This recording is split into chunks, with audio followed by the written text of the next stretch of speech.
Hello, सबको मेरा प्रणाम है, नमस्कार है। जल्दी से जुड़ जाइए, फिर हम लोग शुरू करेंगे आज की शानदार कक्षा। और आज तो बड़े सुंदर सुंदर प्रश्न होने वाले हैं। बैठ जाइए और शुरू करते हैं हम लोग आज की शानदार कक्षा को। जमुई से प्रणाम जी, नमस्कार। पटना की धरती से प्रणाम, फलना जगह से प्रणाम, चिलना जगह से प्रणाम। होम भी आपको चला, भारत भूमि से प्रणाम करते हैं। और जल्दी से बताइए, पहला क्वेश्चन आपके स्क्रीन पर ये रहा, क्या होगा क्वेश्चन? और व्हाट इज द आंसर? कहते हैं ऐसे तत्व की पहचान करें जो तीसरे आवर्त से संबंधित नहीं है। बताइए कौन हो जाएगा? Bromine, bromine, phosphorus, silicon, argon. बताइए क्या हो जाएगा? तीसरे आवर्त से संबंधित नहीं है। देखो, पहले आवर्त में जो होगा, पहले आवर्त में तत्वों की संख्या है 2, दूसरे आवर्त में है 8, और तीसरे आवर्त में भी कितना है? 8। अब ध्यान देना, तुम इसको कैसे बनाएंगे। ब्रोमीन का फास्फोरस का एटॉमिक नंबर होता है 15, सिलिकॉन का होता है 14, आर्गन का होता है 18। ब्रोमीन का कितना रे? ब्रोमीन का होता है 35 ना। ब्रोमीन का एटॉमिक नंबर होता है 35। हाँ, ब्रोमीन का कितना होता है? 35। अब ध्यान देना तुम, हमको पता है चौथे आवर्त में होता है 2, 8, 8, 18। पांचवें में होता है 32, 2, 8, 18। पांचवा में कितना रे? 18। छठा में कितना? 32। और सातवां में कितना? 32 के साथ अधूरा। 32 के साथ अधूरा। अब ध्यान दो, 2, 8, 8, 18, 18, 32, 32 के साथ अधूरा। अब ध्यान देना मेरे दोस्त, आज ऑफिशियल ऐप लॉगिन नहीं हो रहा, थोड़ा देर के बाद कीजिएगा, हो जाएगा। अब बता दीजिए, चला कहते हैं 2, 8, 8, 18 में ये जो ध्यान देना, आज रैंक नंबर सर, आज का सेट में रैंक नंबर 1 पर हैं हम। वाह, बहुत बहुत बधाई। अब देखो, चला हमने कहा कि कौन सा तत्व तीसरे आवर्त से संबंधित नहीं है। तो तीसरा आवर्त में तो आते आते 18 नंबर तक जाएगा। 2, 8, 10, 8, 18। तीसरा आवर्त आते आते 18 नंबर तक जाएगा। 18 के बाद जिसका एटॉमिक नंबर होगा वो तीसरे आवर्त में नहीं होगा। अब बता दो आंसर क्या हो जाएगा? What is the answer? जल्दी बताइए आंसर क्या होगा। कहते हैं एक ऐसे तत्व की पहचान करें जो तीसरे आवर्त से संबंधित नहीं है। तो पहला आवर्त में 2 को, दूसरा में 8 को, तीसरा में 8 को, चौथा में 18, पांचवा में 18, छठा में 32, सातवां में 32 के साथ अधूरा। वो लड़का कहता है मेरी गर्लफ्रेंड ने हमसे पूछा मेरे अलावे आप किससे प्यार करते हैं। हमने बोला इसके झांसर से। भाग चोट्टा, कूद से कुछ बोलता है। देखो एक बार फिर से, ऐसे तत्व की पहचान करें जो तीसरे आवर्त से संबंधित नहीं है। तो देखो, पहले आवर्त में 2 को, दूसरा में 8 को, तीसरा में 8 को, चौथा में 18, पांचवा में 18, छठा में 32, सातवां में 32 के साथ अधूरा। तब ध्यान देना, यहां तक जब आओगे तो 8, 8, 16, 2, 18। 8, 8, 16, 2, 18। तो 18, 18 की अगर हम बात करें तो 18 तक जो होगा वो तीसरे आवर्त से संबंधित है। 18 के बाद जो ये है ये संबंधित नहीं है। चलो ये क्वेश्चन हम देते हैं, ये क्वेश्चन हम देते हैं, तुम बना के दिखाओ। ये क्वेश्चन चला हम देते हैं, तुम बना के दिखाओ। के बनाएगा देखते हैं। एकदम क्वेश्चन है तुम्हारा, खाली हम इस क्वेश्चन को चेंज कर देते हैं। निम्न में से कौन चौथा दूसरा आवर्त का नहीं है? निम्न में से कौन दूसरा आवर्त का नहीं है? एक ऑप्शन देते हैं हम तुमको, नियॉन। दूसरा ऑप्शन देते हैं एकदम आराम आराम से, सोडियम। तीसरा ऑप्शन तुमको देते हैं हम लिथियम। और चौथा ऑप्शन देते हैं हम कार्बन। बता आंसर क्या होगा, देखें कौन कौन बता देता है। जल्दी बता। फलना की धरती से प्रणाम, चिलना की धरती से प्रणाम। ये वो लड़का, ममता कुमारी कहती है बाप रे शर्म नहीं आता है, सर के सामने गर्लफ्रेंड वाला बात बोलता है। अरे ये छोटा सब ना है, क्या करेगी? बताओ जल्दी से आंसर। बिहार इलेक्ट्रिसिटी की वैकेंसी आ गई है। चला एकदम समझो, जिसका वर्षों से इंतजार था बच्चों को, वो इंतजार खत्म हो गया और हम तो लग गए हैं। और सारे बैचेस चला, अब बहुत सारे टेस्ट स्टार्ट होंगे, बहुत सारे स्पेशल क्लासेस आएंगी, बहुत सारा स्पेशल क्वेश्चन डिस्कशन का क्लास आएगा। सारा शेड्यूल है, हम कल तक प्लान करेंगे और कल तक प्लान करके आपको दे देंगे। बताइए व्हाट इज आंसर। ऐसे तत्व की पहचान कीजिए दूसरे आवर्त से संबंधित नहीं है। बता की मार रहा है? अरे आंसर बता। दूसरे आवर्त से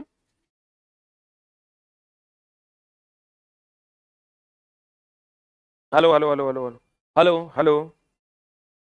अरे रुक जा यार, पानी गिर गया। ये पानी हटाओ ना, कुछ और दो। अरे रुक जा भाई, पानी गिर गया। हटाओ पानी, हाथ से हटाओ रे पानी। हाँ, छोड़ दो छोड़ दो। रुक जाओ 1 मिनट, चला पानी गिर गया। तुम लोग का कमेंट देखने के चक्कर में पानी गिर गया। बताओ आंसर क्या हो जाएगा? What is answer? तुम देख लो, चला उसको बुलाओ, लक्ष्मण को बुलाओ। कहते हैं ऐसे तत्व की पहचान कीजिए जो दूसरे आवर्त से संबंधित नहीं है। दूसरा आवर्त मतलब 10 तक एटॉमिक नंबर होगा, तो 10 तक मतलब नियोन 10 होता है, सोडियम 11 होता है, H1He2Li 3 होता है, कार्बन 6 होता है। इसका मतलब 11 is the right answer. 11 is the right answer. तो उम्मीद करते हैं ये क्वेश्चन अब बहुत आसानी से बना दीजिएगा, खाली 2 8 8 18 18 32 32 के साथ अधूरा। अगला प्रश्न आपके सामने है, गौर फरमाइएगा। क्वेश्चन कहता है मिल्क ऑफ मैग्नीशिया में डुबोने पर पीएच पेपर का रंग हल्का नीला हो जाता है। हल्का नीला हो रहा है, यह दर्शाता है कि मिल्क ऑफ मैग्नीशिया क्या है। तो आपको पता होगा ABr BRB, हम थ्योरी बता देते हैं तब आप जल्दी से बता दीजिएगा। ABr BRB, तो ABr हो गया एसिड जो है ये ब्लू टू रेड कर देता है, अब बेस जो है मेरी जान ये रेड टू ब्लू कर देता है। एसिड रेड टू ब्लू करता है, बेस ब्लू टू रेड करता है, अम्ल नीले को लाल करता है, क्षार लाल को नीला करता है। अब क्वेश्चन आपका क्या कह रहा है, गौर फरमाइएगा। हेलो, आवाज सही से जा रही है? चला, क्वेश्चन कह रहा है मिल्क ऑफ मैग्नीशिया में डुबोने पर पीएच पेपर का रंग हल्का नीला हो जाता है। तो नीला हो रहा है इसका मतलब क्षार है, और क्षार है इसका मतलब आपको पता होगा 7 से कम है तो अम्ल है, और 7 से अधिक है तो क्षार है, और 7 है तो क्या है, उदासीन है। अब बताइए जल्दी से आंसर क्या हो जाएगा, व्हाट इज द आंसर, जल्दी बता दो। इसका मतलब ये हुआ कि अगर कहता है हल्का नीला हो रहा है, हल्का नीला हो रहा है इसका मतलब नीला हो रहा है मतलब क्षार है, और हल्का नीला हो रहा है मतलब दुर्बल क्षार है। अब बता दो जल्दी से आंसर क्या हो जाएगा, व्हाट इज द आंसर। क्षार एक को ऑप्शन ने दिया दुर्बल क्षार, और इसके बाद अम्ल दिया है, उदासीन दिया है, प्रबल अम्ल दिया। बताओ आंसर क्या होगा, what is the answer. Electronics mechanic भी चला बहुत जल्द स्टार्ट हो रहा है, एकदम टेंशन ना लो। बताओ व्हाट इज द आंसर। इससे भी चला एंटा एसिड दुर्बल क्षार होवे करता है। MgOH2 जो है मिल्क ऑफ मैग्नीशिया जो है इसको हम लोग एंटा एसिड भी कहते हैं, एंटा एसिड भी कहते हैं। इसको क्या कहते हैं मेरी जान, एंटा एसिड कहते हैं। तो आंसर बता दो जल्दी से क्या हो जाएगा, व्हाट इज द आंसर। दुर्बल क्षार इज द राइट आंसर। अगला प्रश्न देखो क्या कह रहा है, क्वेश्चन कह रहा है किसी किसी ठोस धातु की ऊष्मीय चालकता सामान्यतः ताप बढ़ने पर, ध्यान रखना K is inversely proportional to T होता है, यानी उसके ऊष्मीय चालकता है, K ऊष्मीय चालकता है, K ऊष्मीय चालकता है, और T जो है वो ताप है, T जो है वो ताप है। अब क्वेश्चन कर रहा है ठोस धातु की ऊष्मीय चालकता सामान्यतः बढ़ते तापमान के साथ, ये तापमान बढ़ेगा तो ऊष्मीय चालकता का मान क्या हो जाएगा, घट जाएगा। आंसर बता दो क्या हो जाएगा, व्हाट इज आंसर। कहते हैं किसी ठोस धातु की ऊष्मीय चालकता सामान्यतः बढ़ते तापमान के साथ क्या हो जाएगा, घट जाएगा, इज द राइट आंसर। घट जाएगा is the right answer. What is answer. किसी ठोस धातु की ऊष्मीय चालकता सामान्यतः ताप बढ़ने के साथ क्या हो जाएगा, घट जाएगा। ताप बढ़ेगा तो इसका ऊष्मीय चालकता घट जाएगा, जल्दी से लिख लो। अच्छा बताओ तो बर्तन की ऊष्मीय चालकता क्या होती है। बर्तन की खाना बनाने वाला बर्तन की ऊष्मीय चालकता, बर्तन की कह दे या अल्युमिनियम की कह दे, बर्तन की ऊष्मीय चालकता पहला है उच्च और दूसरा है निम्न। बता जल्दी से आंसर क्या हो जाएगा। बर्तन की ऊष्मीय चालकता, विशिष्ट ऊष्माधारिता बर्तन की निम्न होती है। आंसर बता। किसको टेस्ट में आज कितना नंबर आया था एक बार कमेंट बॉक्स में लिखो, किसको कितना नंबर आया था एक बार कमेंट बॉक्स में लिखो। कहते हैं किसी ठोस धातु की उसमें चालकता सामान्यतः बढ़ते तापमान के साथ क्या होगा, तब तापमान अगर बढ़ेगा तो उसमें चालकता घट जाएगा। अब आंसर बताओ जल्दी से क्या हो जाएगा, व्हाट इज आंसर। किसी ठोस धातु की उसमें चालकता सामान्य बढ़ते तापमान के साथ क्या होगा, तो ताप जब बढ़ेगा तो घट जाएगा। बर्तन की उसमें चालकता क्या हो जाती है, उच्च हो जाती है। बर्तन की उसमें चालकता क्या हो जाती है, चला उच्च हो जाती है। आंसर विशिष्ट उष्माधारिता निम्न होती है खाना बनाने वाले बर्तन की। Answer answer answer. अगला प्रश्न आपके स्क्रीन पर ये रहा है, और एक क्वेश्चन तो चला एनसीईआरटी का एकदम जबरदस्त वाला प्रश्न है, गौर फरमाइएगा। कहते हैं निम्नलिखित में से कौन सी रेखाएं किसी गोलीय दर्पण पर अभिलंब के रूप में कार्य करती है। तो ये अगर गोलीय दर्पण है, मान लो अवतल दर्पण, तो अभिलंब रेखाएं जो होती है, एक रेखा तो ये होती है जो सीधे जाती है, जो पी एफ और सी को मिलाते हुए अनंत से आती है, ये रेखा अभिलंब होती है। एक रेखा तो ये मान लो ये अभिलंब है। दूसरा, ध्रुव और वक्रता केंद्र को मिलाने, ध्रुव और वक्रता केंद्र को मिलाने वाली रेखा, ये सही है। कहता वक्रता केंद्र और आपतन बिंदु को मिलाने वाली रेखा, आपतन बिंदु कौन बिंदु हुआ कहता वक्रता केंद्र, ये वक्रता केंद्र है, और ये आपतन बिंदु को मिलाने वाली रेखा, कोई भी आपतन बिंदु, कोई भी वैसा बिंदु जहां पर प्रकाश आपतित हो रहा है, तो ये भी अभिलंब होता है। फिर कह रहा है फोकस और आपतन बिंदु को मिलाने वाली रेखा, नहीं, ये जो रेखा होता है ये अभिलंब नहीं होता है। वक्रता केंद्र और आपतन बिंदु को मिलाने वाली जो रेखा होती है ये अभिलंब होता है। तो चला आंसर हो जाएगा तुम्हारा ये और ये आंसर गलत है। फोकस और आपतन बिंदु को मिलाने वाली रेखा अभिलंब नहीं है, केवल ये रेखा और ये रेखा अभिलंब होती है। वैसी रेखा जो पोल फोकस सेंटर को मिलाते हुए जाए, और या वैसी रेखा जो सेंटर और आपतन बिंदु को मिलाने वाली रेखा जो होती है वो अभिलंब होती है। एनसीईआरटी का सवाल है, आंसर क्या हो जाएगा बता। 1 और 2 इज द राइट आंसर। 1 और 2 इज द राइट आंसर। कहते हैं निम्नलिखित में से कौन सा कथन सही है। किसी भी वस्तु का जड़त्व उसका वह प्राकृतिक गुण है किसी भी वस्तु का जड़त्व उसका वह प्राकृतिक गुण है जो उसकी विराम या गति की अवस्था में परिवर्तन का विरोध करता है। एनसीईआरटी का सवाल है, जड़त्व किसी पदार्थ का वह गुण है जिसके कारण वह अपनी अवस्था परिवर्तन का विरोध करता है, एक लाइन में। अगला क्या कह रहा है, किसी वस्तु का द्रव्यमान उसके जड़त्व की माप है। एकदम चला, जड़त्व आई बराबर होता है एम आर स्क्वायर। तो जड़त्व जो होता है, आई जड़त्व है, आई जो है ये जड़त्व है, एम जो है ये द्रव्यमान है। एम क्या है मेरी जान, एम द्रव्यमान है, और आर क्या है, त्रिज्या है। आर क्या है मेरी जान, त्रिज्या है। तो हम ये कह सकते हैं कि जड़त्व जो है वो द्रव्यमान की माप है। तो ये भी सही है। आंसर बता दो जल्दी से, क्या हो जाएगा, व्हाट इज द आंसर? एक और दो दोनों सही है। कहते हैं जड़त्व, जड़त्व किसी पदार्थ का वह गुण है जिसके कारण वह अस्थिर है तो अस्थिर रहना चाहता है, गति में है तो गति में रहना चाहता है, यह गुण जड़त्व कहलाता है। और आई बराबर होता है एम आर स्क्वायर। तो इसका एम हो गया द्रव्यमान, आर हो गया त्रिज्या। तो जड़त्व जो है ये द्रव्यमान की माप देता है। आंसर बताओ, संवेग किसकी माप देता है? एकदम सिंपल सा सवाल है। संवेग माप देता है, संवेग माप देता। एक ऑप्शन है बल का, और दूसरा ऑप्शन है गति की मात्रा का। गति का की मात्रा का, बल की मात्रा का या गति की मात्रा का, बताओ आंसर क्या होगा? संवेग किसकी माप देता है, बल का देता है या गति की मात्रा का देता है? What is the answer? संवेग किसकी माप देता है, बल का या गति की मात्रा का? What is the answer? अरे आप एप्लीकेशन लॉगिन नहीं हो रहा है तो आप अनइंस्टॉल करके फिर से इंस्टॉल कर लीजिए। एप्लीकेशन का तो चला, अब ऐसा हो गया है कि अब गूगल कह रहा है कि हम 30% लेंगे सबसे। यानी अगर 1,000 रुपए का कोई कोर्स तुम लेते हो तो 300 टका आप गूगल लेगा। 1,000 रुपए का कोर्स ले तो 300 रुपया गूगल कहती है कि अब हम लेंगे। सुप्रीम कोर्ट से उन्होंने केस जीत लिया है। पता चला आंसर क्या हो जाएगा? संवेग गति की मात्रा को बताता है। अब बताओ भार की मात्रा को कौन बताता है? भार की माप, द्रव्यमान की माप तो ठीक है, जड़त्व देता है, द्रव्यमान की माप जड़त्व देता है। भार की माप एगो देगा संवेग और दूसरा देगा आवेग। बता answer, what is the answer? भार की माप, तीनों को माप पूछेगा। एगो संवेग किसकी माप देता है, गति की मात्रा की माप देता है। भार की माप कौन देगा? जड़त्व जो है वो द्रव्यमान की का माप देगा। आंसर बता।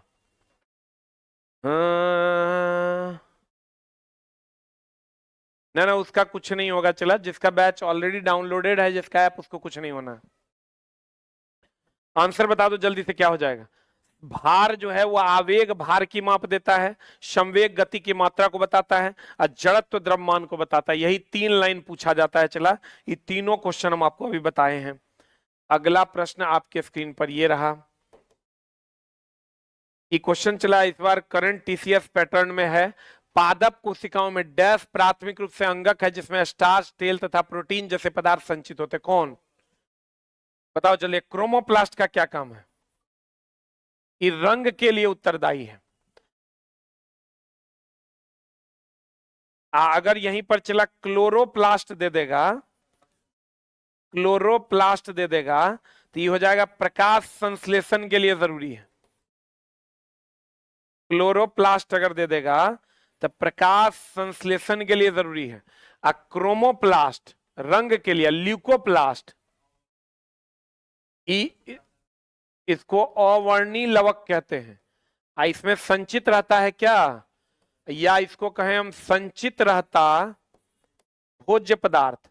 जो भी भोज्य पदार्थ है या भोजन है वो इसी में संचित रहता है, भोज्य पदार्थ। रसधानी इसको क्या कहते हैं इंग्लिश में? वैक्यूल्स कहते हैं। इसका क्या काम है?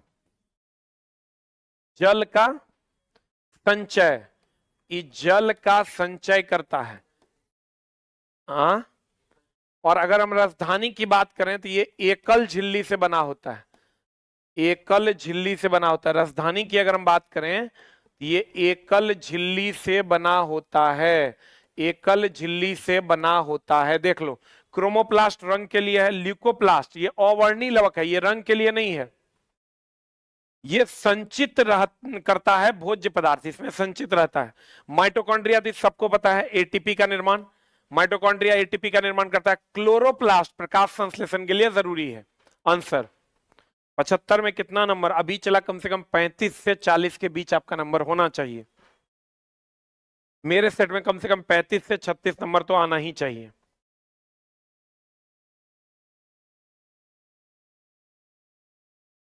बता आंसर जल्दी से। What is answer? राजधानी हो गया। ल्यूकोप्लास्ट अवर्णीय लवक है, संचयी रहता है इसमें भोज्य पदार्थ। क्रोमोप्लास्ट रंग के लिए जिम्मेवार है।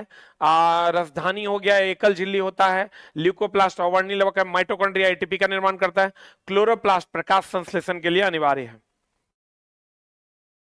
हाँ आंसर जल्दी से बता दो क्या हो जाएगा। प्राथमिक रूप से अंगक जिसमें स्टार्च तेल प्रोटीन जैसे पदार्थ संचित होते हैं। Answer leucoplast is the right answer. भोज्य पदार्थ इसी में संचित होते हैं। आंसर जल्दी लिख। अगला प्रश्न आपके स्क्रीन पर ये रहा, जल्दी बता दो ये क्वेश्चन क्या कह रहा है। ध्यान से पढ़िएगा तो समझ में आएगा, एकदम आराम से चला। क्वेश्चन करंट टीसीएस क्वेश्चन है, इस बार जो पूछा गया था वही क्वेश्चन है ये। बताओ जल्दी से आंसर। निम्नलिखित में से किसके नियम ने कहा गया है कि उपसतह में किसी भी बिंदु पर बहने वाले द्रव के प्रति इकाई द्रव्यमान की कुल ऊर्जा, गतिज ऊर्जा, स्थिति ऊर्जा और दाब ऊर्जा का योग एक नियत मान के बराबर होता है। आप पढ़े होंगे बर्नौली का सिद्धांत। बर्नौली का सिद्धांत कहता है, क्या कहता है? दाब ऊर्जा प्लस गतिज ऊर्जा प्लस गतिज ऊर्जा प्लस स्थितिज ऊर्जा प्लस स्थितिज ऊर्जा स्थितिज ऊर्जा बराबर होता है नियतांक, बराबर होता है नियतांक। या पढ़े होंगे आप P प्लस हाफ रो भी स्क्वायर, हाफ रो भी स्क्वायर प्लस रो जी एच बराबर कांस्टेंट। इस टाइप के समीकरण होते हैं। या सीधा आप इसको इतना नहीं याद रखना, इसका कोई जरूरत नहीं है, आप सीधा याद रखिए चला। दाब ऊर्जा, गतिज ऊर्जा, स्थिति ऊर्जा एक नियतांक होता है। यही बर्नौली का समीकरण है। इस बर्नौली के समीकरण में हम लोग कहते हैं कि जब दाब घटेगा ना तो गतिज ऊर्जा बढ़ेगा। जब दाब घटेगा मेरी जान, जब दाब घटेगा तो गतिज ऊर्जा का मान जो होगा वो बढ़ेगा, और जब दाब बढ़ेगा ना तो गतिज ऊर्जा का मान जो होगा वो घट जाएगा। देख लो, जब दाब बढ़ेगा तो गतिज ऊर्जा घटेगा, जब दाब घटेगा तो गतिज ऊर्जा क्या होगा? बढ़ेगा। अरे आज ऑफिशियल लॉगिन सबका हो जाता है चला। प्लीज सर सबका रिजल्ट एक साथ जारी करें। एक बार आयुष को बुलाना तो।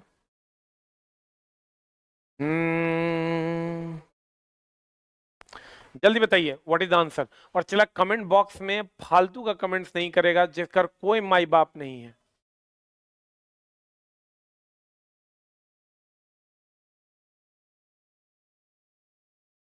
एकदम चला कोशिश करो पढ़ाई करने का, एकदम फालतू का कमेंट्स में अपना टाइम बर्बाद नहीं करेगा।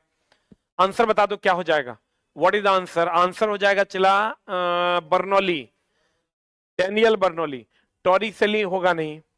ब्लेज पास्कल, किसका? हाइड्रोलिक का जितना भी सिद्धांत है, हाइड्रोलिक का सिद्धांत सब ब्लेज पास्कल ने दिया था। पॉस्चराइजेशन का सिद्धांत कौन दिया था? Louis Pasteur. मेरी पॉस्चर लिखा हुआ। टोरिसेली कुछ खास नहीं है। हाइड्रोलिक का सिद्धांत दिया था ब्लेज पास्कल ने। आंसर। एक बात बताओ चला, एक क्वेश्चन हम तुमको देते हैं कि बर्नौली का सिद्धांत किस पर आधारित है?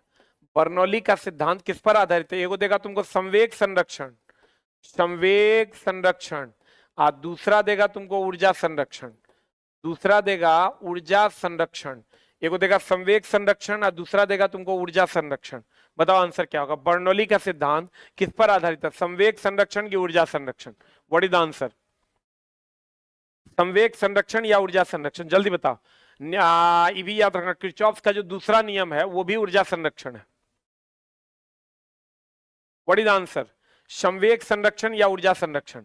बर्नौली का जो सिद्धांत है ये ऊर्जा संरक्षण पर आधारित है। बर्नौली का जो सिद्धांत है ये ऊर्जा संरक्षण पर आधारित है। बर्नौली का जो सिद्धांत है किस पर आधारित है मेरी जान? ऊर्जा संरक्षण पर आधारित है। ये देखो ये क्वेश्चन आज का सबसे हीटेड क्वेश्चन है। ये कितना लोगों से बन गया था चला, ये कितना लोगों से बन गया? 8 टाइप करो, जिससे नहीं बना है 9 टाइप करो, एकदम ईमानदारी से। सीधी बात नो बकवास में आपका स्वागत है। कंटेंट लेना है तो 9:20 में हमसे मिलिए डेली। कहते हैं तत्कालिक वेग। तत्कालिक वेग का मतलब होता है उस निश्चित समय पर का वेग। तत्कालिक वेग का मतलब होता है उस निश्चित समय पर का वेग। औसत वेग होता है समय अंतराल का वेग।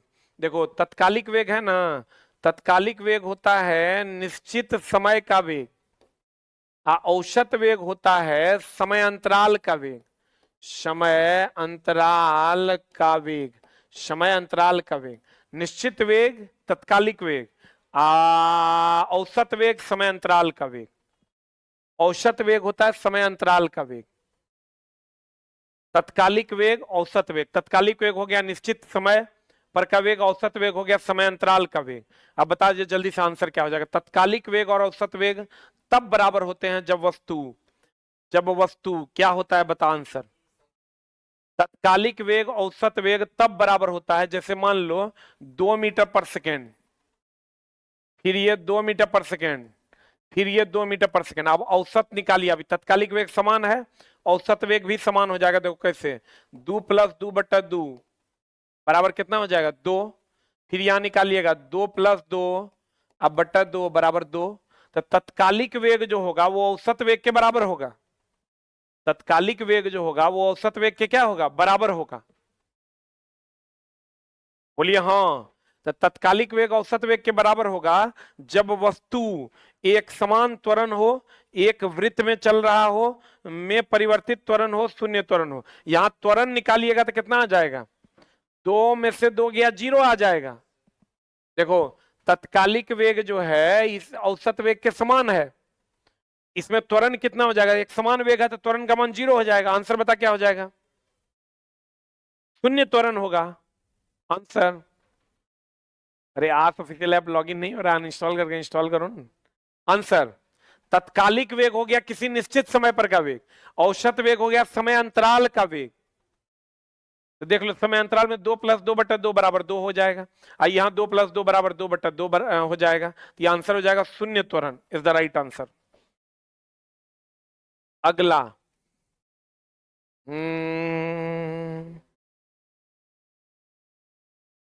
अगला कह रहा है पदार्थ की प्रकृति से संबंधित मूलभूत सिद्धांत किसने प्रतिपादित किया। क्वेश्चन कह रहा है पदार्थ की प्रकृति से संबंधित मूलभूत सिद्धांत किसने प्रतिपादित किया।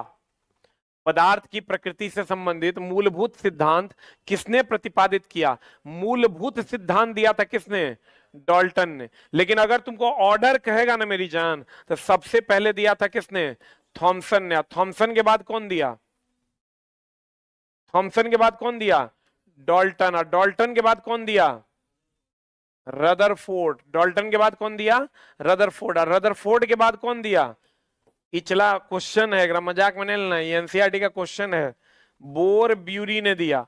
जब क्वेश्चन मिलेगा तो याद करोगे हमको कि सर बताए थे, देखो क्वेश्चन वहां बन गया। आंसर बता क्या हो जाएगा। ये ऑर्डर कह रहा है लिखने के लिए, आप देखिएगा ऑर्डर आपको कह रहा है लिखने के लिए, क्या कह रहा है, कह रहा है Thomson then Dalton then Rutherford then Bohr Bury. कहते हैं पदार्थ की प्रकृति से संबंधित मूलभूत सिद्धांत किसने दिया था, मूलभूत सिद्धांत जॉन डाल्टन ने दिया था। किसने दिया था, जॉन डाल्टन ने दिया था।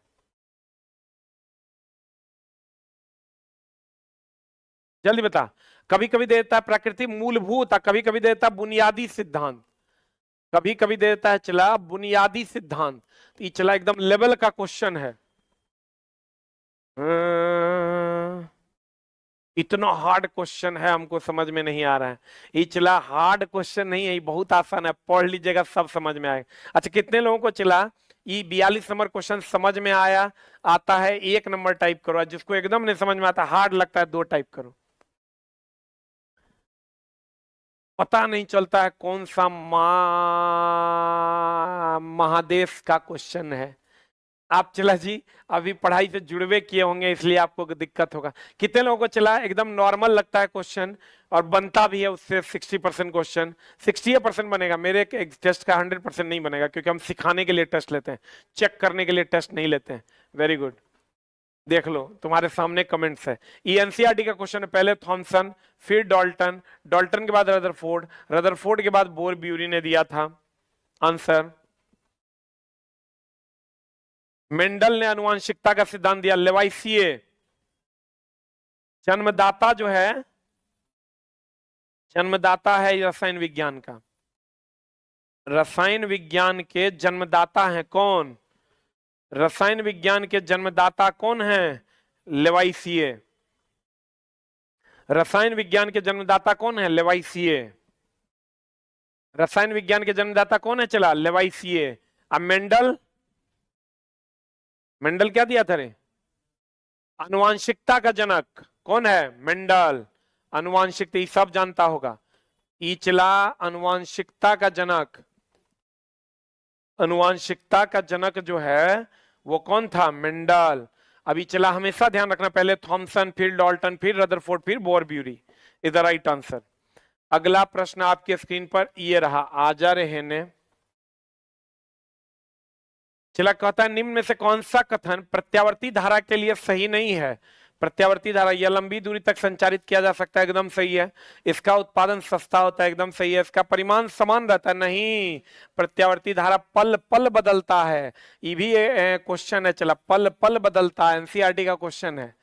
पल पल बदलता है, इसका परिमाण समान नहीं रहता। परिमाण समान रहता है डीसी का, डायरेक्ट करंट का। परिमाण जो समान रहता है वो किसका रहता है? डायरेक्ट करंट का, डीसी का। इसकी वोल्टता आसानी से बढ़ाई जा सकती है, एकदम बढ़ाई जा सकती है, खाली स्पीड बढ़ा दोगे तो बढ़ जाएगा। स्पीड बढ़ा दोगे तो बढ़ जाएगा। आंसर। अगला प्रश्न, अगला प्रश्न, अगला प्रश्न आपके स्क्रीन पर ये रहा, बताइए आंसर क्या हो जाएगा? What is the answer? कहते जब सूर्य का प्रकाश किसी घने जंगल में के वितान से होकर गुजरता है तो कुहासे जल की छोटी छोटी बूंदे प्रकाश को डैश करती है, टिंडल। जब ये चला टिंडल प्रभाव दे ना, याद रखना, टिंडल प्रभाव अगर दे, टिंडल प्रभाव का संबंध किससे है? इसका खोज कौन किया था रे? सीबी रमन। और इसका संबंध किससे है? प्रकीर्णन से। विलियन में कहेगा कौन सा? तो कहेंगे कोलाइड विलियन।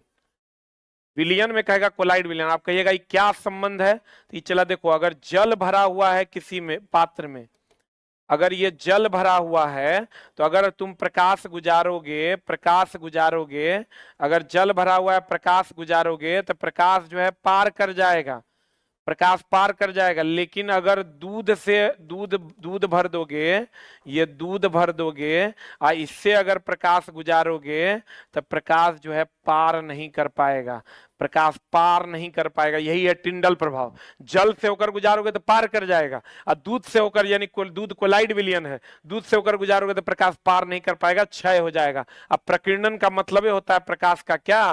क्षय। अब बता दो जल्दी से, छोटी छोटी कुहासे के छोटी छोटी बूंदों से प्रकाश को डैश करना टिंडल प्रभाव कहलाता है, प्रकाश का प्रकीर्णन करना टिंडल प्रभाव कहलाता है। प्रकीर्णन का मतलब प्रकाश का क्षय है। इसकी खोज सीवी रमन ने किया था। ये कोलाइड विलियन है। कौन विलियन है? चला, कोलाइड विलियन।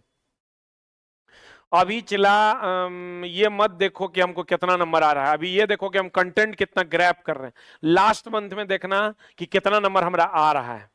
अभी देखोगे तो गड़बड़ा जाएगा, तब तो फ्रस्ट्रेटिया आ जाओगे। अभी चला तैयारी का समय, अभी चेक करने का समय थोड़े है। आंसर बता। कहते हैं टिंडल प्रभाव, सीवी रमन ने खोजा प्रकीर्णन से संबंधित कोलाइड विलियन से। कोलाइड विलियन हो गया दूध, दूध से जब गुजारोगे तो प्रकाश का क्षय हो जाता है, यही आंसर हो जाएगा। डिमोटिवेट एकदम नहीं होना है। चला, तुम समझो डिमोटिवेट इसलिए हो रहा है कि तुम मेहनत नहीं करना चाहता। तू चुट्टा है, तू चोर है, तू मेहनतें नहीं करना चाहता है। अगला 53 नंबर क्या कह रहा है क्वेश्चन? देखो ये तो सब बना देगा, एकदम छेड़ी जैसा उड़ा देगा ये क्वेश्चन को। अम्ल और क्षार से अभिक्रिया करता है, मेरी जाने मोहब्बत, अम्ल और क्षार के साथ अभिक्रिया करेगा। जो अम्ल और क्षार दोनों से अभिक्रिया करेगा वो है उभयधर्मी। उभयधर्मी, उभयधर्मी में कौन कौन है?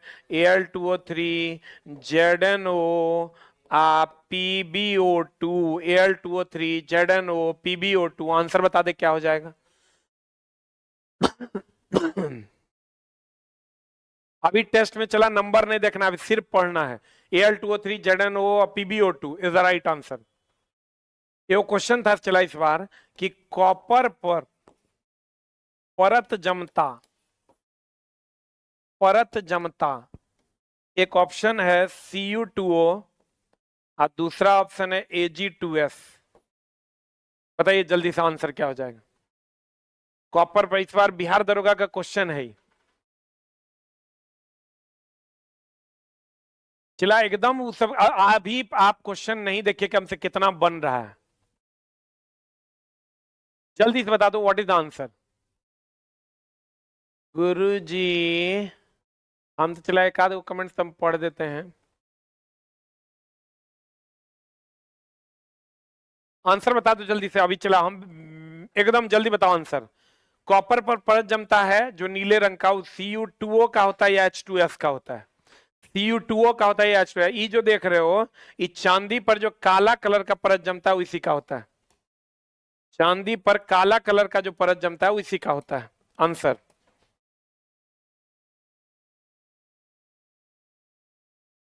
बताइए। अगला क्वेश्चन क्या कह रहा है? कहता है निम्नलिखित में से कौन सा अवसादी खनिज, जिसे सभी लोग नमक के रूप में जानते हैं, आमतौर पर ऐसी शुष्क जलवायु में बनता है जहां समुद्र का पानी वाष्पित हो जाता है, उसे नमक जब ये हो गया चला NaCl, और NaCl में है ही जो तुम देख रहे हो ये हेलोजन है। हेलोजन से बनता है क्या? हेलाइट। हेलोजन से क्या बनता है? हेलाइड कहते हैं इसको। तो यहाँ हेलाइट नहीं हो के हेलाइड हो जाता, या हेलाइट भी हो तो चलेगा। आंसर बताओ जल्दी से क्या हो जाएगा? जब ये नमक की बात करेगा, क्वेश्चन बहुत आसान है, खाली घुमा दिया है। नमक की बात करेगा, देखो ये पिछले बार का ग्रुप डी का पूछा हुआ क्वेश्चन। नमक की बात करेगा Cl, Cl बोले तो हेलोजन, हेलोजन बोले तो हेलाइट। आंसर एकदम सिंपल है। आंसर होगा। क्वेश्चन कर रहे हैं निम्नलिखित में से, आप बताओ तो नमक जो है, नमक बनता है, नमक बनता, रिएक्शन को पूरा करो। चलो रिएक्शन को पूरा करो। रिएक्शन आपको पूरा करना है। NaOH plus dash is called as NaCl अब प्लस H2O। अब E बन जाएगा NaOH, यहाँ हो जाएगा HCl या H2SO4। बता, ये नमक बनने का प्रोसेस है, जल्दी से बता दो क्या हो जाएगा? रिएक्शनों देख के पता चल जाएगा। और ये चला हमेशा ध्यान रखना, प्रबल अम्ल और प्रबल क्षार मिलकर बनता है। प्रबल अम्ल और प्रबल क्षार मिलकर बनता है। जल्दी बताओ। NaOH में NaCl plus H2O, what is the answer? NaOH की अगर हम बात करें, नहीं चला, जो जो ALP का कोर्स ले रखा है उसको बिहार इलेक्ट्रिसिटी अलग से लेने की जरूरत नहीं है। इलेक्ट्रिशियन में ही हम आपको सारा चीज पढ़ा देंगे, जो भी न्यूमेरिकल वगैरह जो भी क्लास होगा वो उसी में पढ़ा देंगे। बताइए जल्दी से आंसर क्या हो जाएगा? What is answer? NaOH जब HCl से विक्रिया करता है तब बना देता है चला NaCl यानी नमक। अगला ईत बना के देगा सरिया हमर चलवा है। एनसीईआरटी तक की हो गया, अब एनसीईआरटी से बच्चा यूज टू हो गया है, अगर बनाएगा छोड़ेगा नहीं। बता आंसर क्या हो जाएगा? न्यूलैंड के, क्वेश्चन कह रहा है न्यूलैंड के अष्टक नियम के बारे में सही कथन चुनिए। एनसीईआरटी का सवाल है। कहता उन्होंने उच्चतम परमाणु द्रव्यमान वाले तत्व को आरंभ में नहीं, परमाणु द्रव्यमान के आधार पर सजाया, पहले कम द्रव्यमान वाले को फिर उसके बाद उससे ज्यादा वाले को। कहते हैं उन्होंने सबसे कम परमाणु द्रव्यमान वाले तत्व को आरंभ में और सोडियम पर समाप्त किया, नहीं थोरियम पर समाप्त किया था। उन्होंने सबसे कम परमाणु द्रव्यमान वाले तत्व को आरंभ में और अल्युमिनियम पर समाप्त किया। उन्होंने सबसे कम परमाणु द्रव्यमान वाले तत्व को आरंभ में और थोरियम पर समाप्त किया था, जो 56वां था। हम बोले थे न्यूलैंड। न्यूलैंड की अगर हम बात करें तो इसका नियम मान्य था कहां तक? कैल्शियम तक। सारणी खत्म हुआ कहां पर? थोरियम पर। ज्ञात तत्व कितने थे? 56। संगीत के 7 सुर के आधार पर, संगीत के सुरों के आधार पर सजाया गया, 7 सुरों के आधार पर अष्टक नियम को सजाया गया। आंसर बता दो।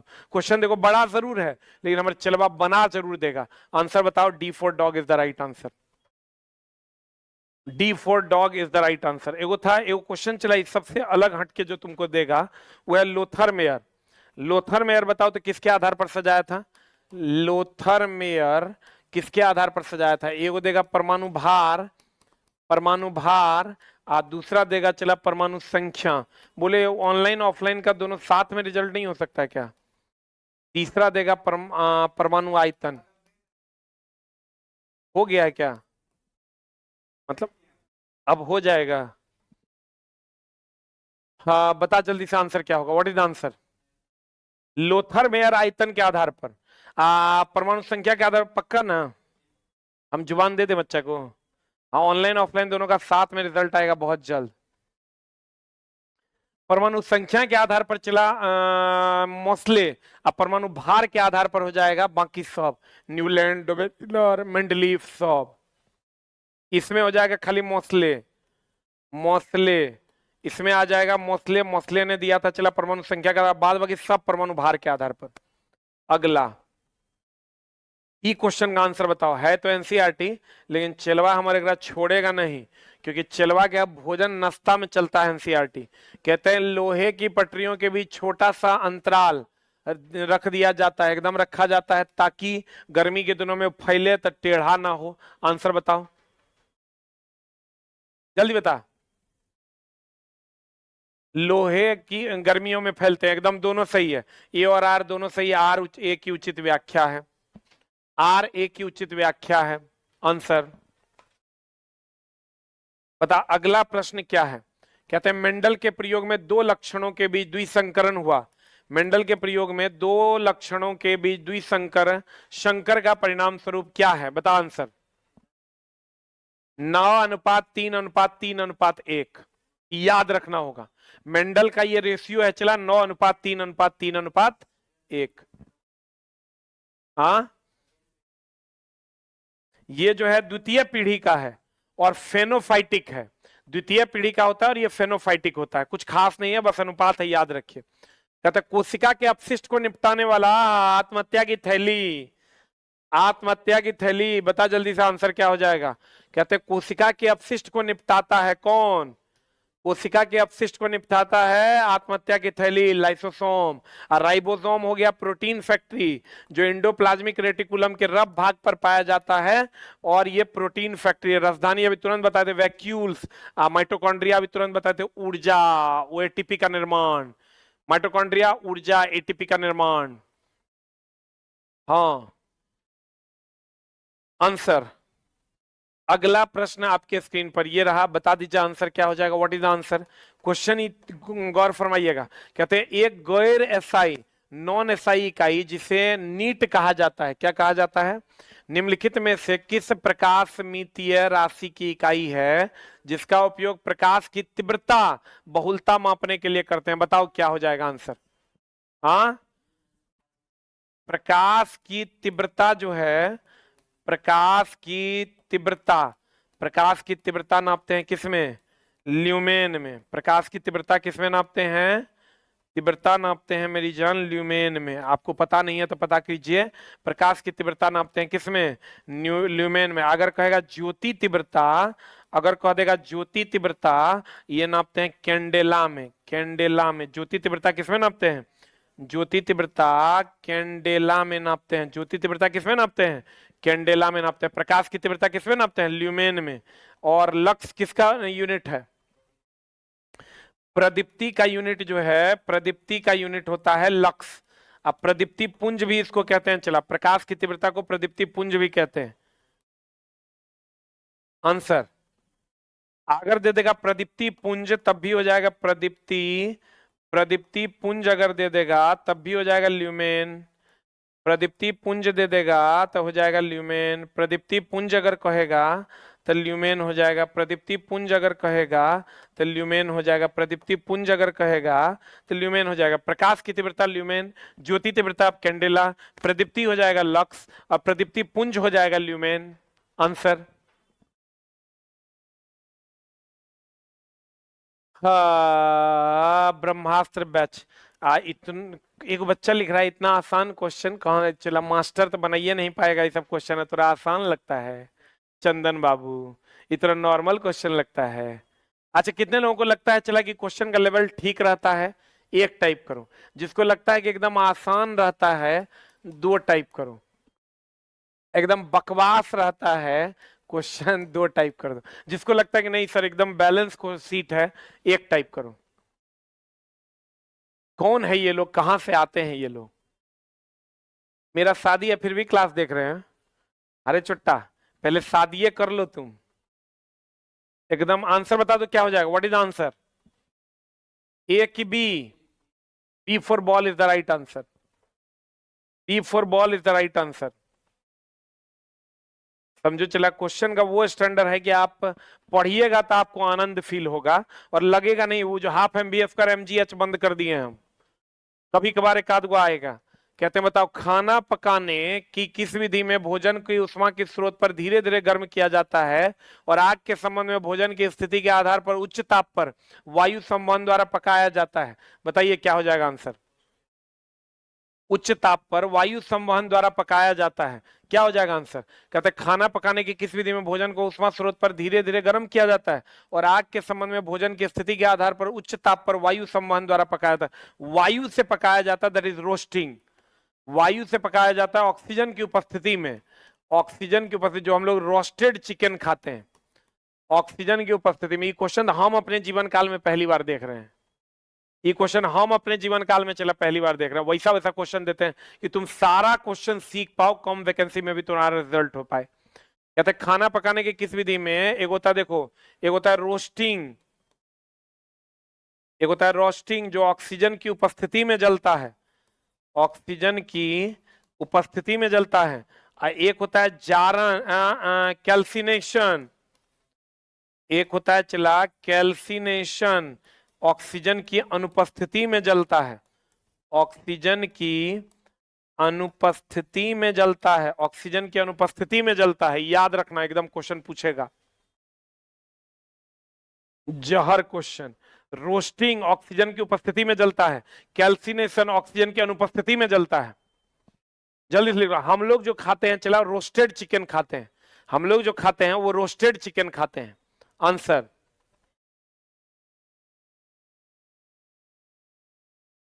आंसर बता दो जल्दी से, क्या हो जाएगा? आंसर हो जाएगा ब्रेजिंग। तो सोल्डरिंग और ब्रेजिंग होता है चला जब 420 डिग्री सी पर से ज्यादा ताप पर जब गर्म करते हैं, 420 डिग्री सी से ज्यादा ताप पर अगर किसी चीज को जोड़ते हैं, 420 डिग्री सी से अधिक ताप पर जब जोड़ते हैं तो इसको कहते हैं ब्रेजिंग।